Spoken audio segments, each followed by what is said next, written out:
orang mengingat jasa-jasanya. Dia adalah orang pertama di negeri ini yang meyakinkan semua labor, kaum buruh di negeri ini tahun 60-an itu untuk membuka diri supaya kita jadi pekerja yang baik, supaya investor masuk. Itu ide dia, bukan idenya Lee Kuan Yew ternyata. Nah, dari idenya itu NTUC berdiri, Serikat Buruh di negara ini, serikat pekerja sampai seperti ini Singapura. Negara nggak punya sumber daya alam, nggak punya nature resource, tapi bisa begitu hebat. Ternyata orang ini otaknya. Saya baru baca kemarin tentang hidupnya, hebat. Nah, di antara sekian anaknya, hanya satu anak perempuan yang terakhir yang jadi MP juga di negeri ini. Dia ngerti apa yang mau dicapai oleh Singapura dan dia kerjakan. Nah, maka itu saudara, orang bodoh buat papa di surga bukan orang yang tidak sekolah, tapi orang yang tidak mengerti apa kehendak papa. Atau kalau saya baca pakai istilah Mazmur 139, orang bodoh di hadapan papa adalah orang yang nggak tahu destiny-nya itu apa. Kita harus tahu sebab sebelum kita lahir, papa sudah buat itu. Ratapan pasal pertama, Lamentation. Setelah kitab Yeremia, Lamentation. Coba kita lihat. Ratapan pertama ayat yang ke-9. Kenajisannya melekat pada ujung kainnya. Ia tak berpikir akan akhirnya. Sangatlah dalam ia jatuh. Tidak ada orang yang menghiburnya. Ya Yahweh, lihatlah sengsaraku, karena si seteru membesarkan diri. Nah, di dalam New King James, saya nggak tahu NIV, kalimat ia tak berpikir akan akhirnya itu ditulis she didn't consider her destiny.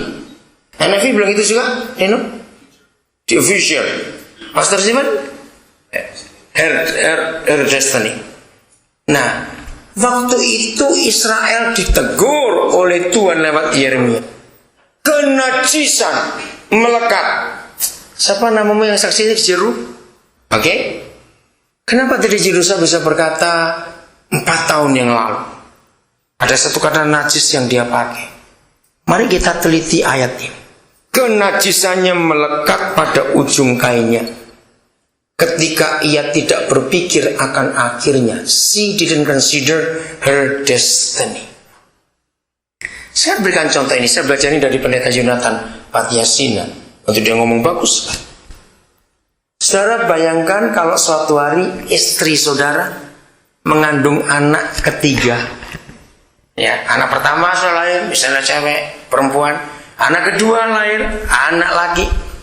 Waktu mengandung anak ketiga, ternyata ada beberapa orang yang saling tidak kenal, tapi mimpi yang sama bahwa anakmu yang ketiga ini akan jadi presiden nanti. Bahkan nggak cuma 5-10 orang yang berkata destiny anakmu yang ketiga ini presiden. Kira-kira mama papanya, si mama lagi mengandung, lalu suaminya, papanya anak itu, begitu mamanya sakit waktu mengandung, dia santai-santai atau panik? Kenapa harus panik? Ada presiden di situ, ada presiden, jangan sampai mati. Betul, ada presiden. Kalau jalan harus hati-hati, jangan sampai jatuh presiden itu. Betul, dijaga. Waktu mau melahirkan, cari rumah sakit yang terbaik, cari dokter yang terkenal, karena ini presiden mau lahir. Begitu lahir, beda nggak penjagaannya dengan anak-anak yang lain? Pasti beda. Begitu anak baru sakit sedikit, jangan sakit ini presiden ini. Waktu mulai sekolah, anak namanya anak kecil, nggak mau sekolah, nggak bisa. Presiden kamu harus sekolah. Ngerti saudara? Nah, kalau masing-masing kita tahu destiny kita, hidup itu nggak akan najis. Saya nggak tahu Pastor Stephen kenapa gereja ini namanya bagus, New Destiny Fellowship International. Saudara, ketemu siapapun juga dalam hidup kita. Ya, ketemu siapapun juga. Yakinkan orang itu Kristen maupun bukan. Bacakan ayat ini kepada orang itu. Apalagi kalau kita ketemu orang-orang yang nasibnya jelek sekali. 11 kali masuk penjara misalnya. Wih, banyak betul, 11 kali. Hidupnya hancur-hancuran, kawin 4 kali, gagal terus juga. Saya mau kawin ke-5 kali lagi. Misalnya begitu. Nah, bacakan ayat ini. Destinimu itu luar biasa. Karena sebelum kamu lahir, Tuhan sudah menuliskan diary. Saudara, ini hebat sekali. Oke. Ayat mana yang akan menolong kita bahwa semua destiny yang dari Tuhan itu yang sempurna, yang baik? Yakobus 1 ayat 17, sebelum Petrus, setelah kitab Ibrani, setelah Hebrews. Every good gifts and every perfect gift. Ya, jadi nggak ada yang celaka, nggak ada yang rusak. Setiap pemberian yang bagus dan anugerah yang sempurna. Lanjutkan, Pastor Stephen. Is from above. Ya, dari Papa. Down from the Father of light. Nah, With whom there is no variation of shadow of turning. amin. NIV-nya, Rino? The good and perfect gift is from God, coming down from the Father of the heavenly light. Does not change like shifting. Ya, sama. Every, setiap. Berarti kalau ada destiny yang jelek, pasti bukan dari Papa kita, katakan amin. Sebab yang dari Papa, yang di atas, yang tidak punya perubahan walaupun ada bayangan, dia terang. Itu setiap pemberian yang baik dan anugerah yang sempurna datang dari dia. Jadi buku hari yang dia buat itu selalu yang sempurna. Ingat Yusuf di Mesir, fakta yang dihadapi adalah kehancuran. Bagaimana dia punya masa depan? Dia dipenjara seperti itu karena difitnah. Yusuf tidak punya uang untuk bayar lawyer buat membela dia. Bahwa yang gara-gara Tante Po itu cari masalah Tante Po. Tahu Tante Po? Tante Potifar. Saya nyapu.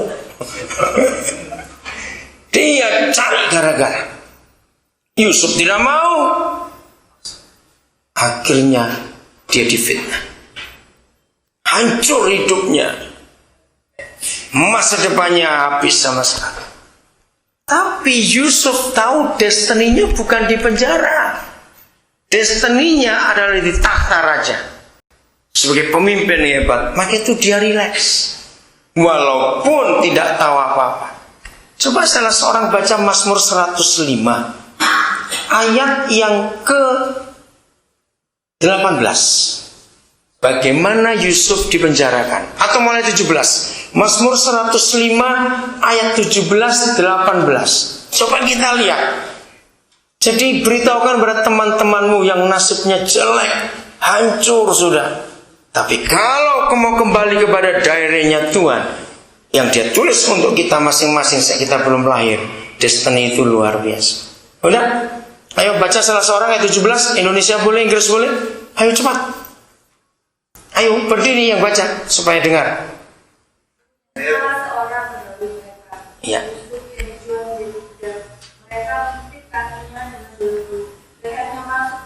Ya, cukup sampai situ dulu. Terima kasih. Diutusnyalah seorang bernama Yusuf untuk mendahului mereka. Tapi lihat posisinya. Kakinya diapakan? Rino bacakan Inggrisnya. 18. Shackles. Terus? Ya. Layarnya masuk ke dalam besi. Lebih dari anjing dia. Betul tidak? Tapi destininya ayat 19. Bacakan ayat 19, Rino, please. Nah, foretold, katakan itu. Apa yang telah dikatakan oleh Tuhan destininya. Terus? Nah, ketika the word of the Lord fulfilled. ketika firman itu digenapi, destiny itu dituliskan, engkau tidak akan terus di situ. Engkau itu raja. Waktu kembali pada kungfu panda tadi, pandanya gak percaya. Bagaimana Gus Gendut ini bisa silat? Dia lompat aja susah.